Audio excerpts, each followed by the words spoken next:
Herman. Et alors, si vous optiez pour le covoiturage, Blablacar attend une fréquentation en hausse de 20% par rapport à l'été dernier. Entre le prix des billets de train et celui des carburants très élevés, partager son trajet en voiture séduit de plus en plus de Français.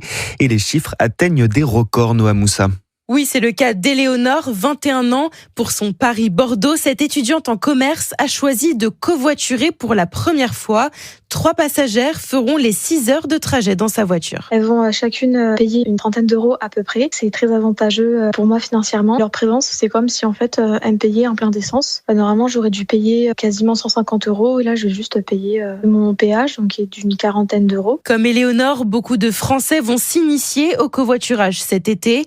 Nicolas Michaud, porte-parole de Blablacar, évoque même un été record. Au total, là, cet été, on s'attend à 3 millions de covoitureurs et c'est en hausse de 20% par rapport à l'été dernier. L'envie de voyager, la forte inflation, ce qui fait qu'on recherche des petits prix, tout ça cumulé fait que c'est un record pour nous. Un succès aussi attribué à la prime covoiturage du gouvernement. Depuis le début de l'année, 100 euros sont versés aux nouveaux covoitureurs.